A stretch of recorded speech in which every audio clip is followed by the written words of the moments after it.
بسم الله الرحمن الرحيم إذا جاء نصر الله والفتح ورأيت الناس يدخلون في دين الله أفواجا فسبح بحمد ربك واستغفره إنه كان توابا والسلام علیکم ورحمۃ اللہ وبرکاتہ۔ یہ کہانی ہے ایک ایسی قیادت کی جو صرف ایک ملک کی سرحدوں تک محدود نہیں بلکہ ایک فکر، ایک مزاحمت اور ایک نظریے کی علامت بن چکی ہے۔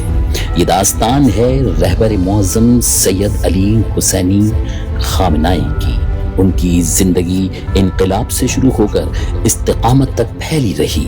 ایرانی انقلاب کے بعد جب ایران کو نئی سمت درکار تھی، انہوں نے قیادت کی ذمہ داری سنبھالی۔ ایک ایسا دور جس میں عالمی دباؤ، پابندیاں اور سیاسی تنہائی کا سامنا تھا، مگر انہوں نے قوم کو خود اعتمادی، سائنسی ترقی اور خود انحصاری کی راہ دکھائی۔ آج کے حالات میں جب مشرق وسطی ایک بار پھر کشیدگی کا مرکز بنا ہوا ہے، انہوں نے کھل کر اپنی سیاسی پوزیشن واضح کی۔ ایران کی قیادت مسلسل امریکی پالیسیوں پر تنقید کرتی رہی ہے، خاص طور پر خطے میں فوجی موجودگی اور پابندیوں کے حوالے سے۔ اسی طرح اسرائیل کے ساتھ تنازع میں ایران کی سرکاری پالیسی فلسطینی موقف کی حمایت پر مبنی رہی۔ رہبر معظم نے بارہا اپنے بیانات میں فلسطینی عوام کے حقوق کی حمایت کا اظہار کیا اور خطے میں طاقت کے استعمال کے بجائے سیاسی حل پر زور دیا۔ ان کی تقاریر میں قومی خود مختاری، مزاحمت اور بیرونی دباؤ کے مقابلے میں ثابت قدمی کا پیغام ہمیشہ نمایاں رہا۔ ان کی قیادت کا ایک پہلو نوجوانوں سے خطاب ہے۔ وہ انہیں سائنسی میدان میں آگے بڑھنے، ٹیکنالوجی میں خود کفیل ہونے اور تہذیبی شناخت برقرار رکھنے کی تلقین کرتے رہے۔ ایران کی میڈیکل ریسرچ اور دفاعی صنعت میں پیش رفت کو وہ قومی خود انحصاری کی مثال کے طور پر پیش کرتے رہے۔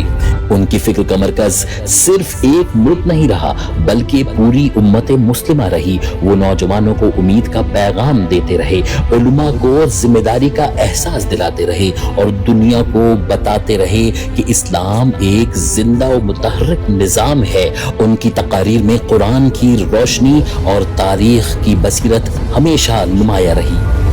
آج جب ہم ان کی زندگی پر نظر ڈالتے ہیں تو ہمیں صرف ایک رہنما نہیں بلکہ ایک نظریہ نظر آتا ہے، استقامت کا نظریہ، خودی کا نظریہ اور ظلم کے سامنے جھکنے سے انکار کرنے کا نظریہ۔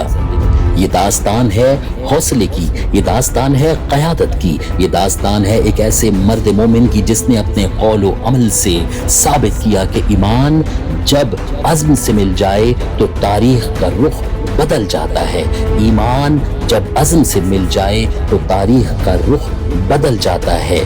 یہ الفاظ کسی ایک واقعے کے نہیں بلکہ ایک مسلسل سفر کی کہانی ہے۔ یہ ایک ایسے رہنما کا سفر جو اپنے نظریے پر قائم رہنے کو اپنی ذمہ داری سمجھتا رہا، جو عالمی سیاست کے دباؤ میں بھی اپنے موقف کو واضح انداز میں بیان کرتا رہا اور جو اپنی قوم کو یہ پیغام دیتا رہا کہ عزت اور خود مختاری کسی بھی قوم کا بنیادی حق ہے۔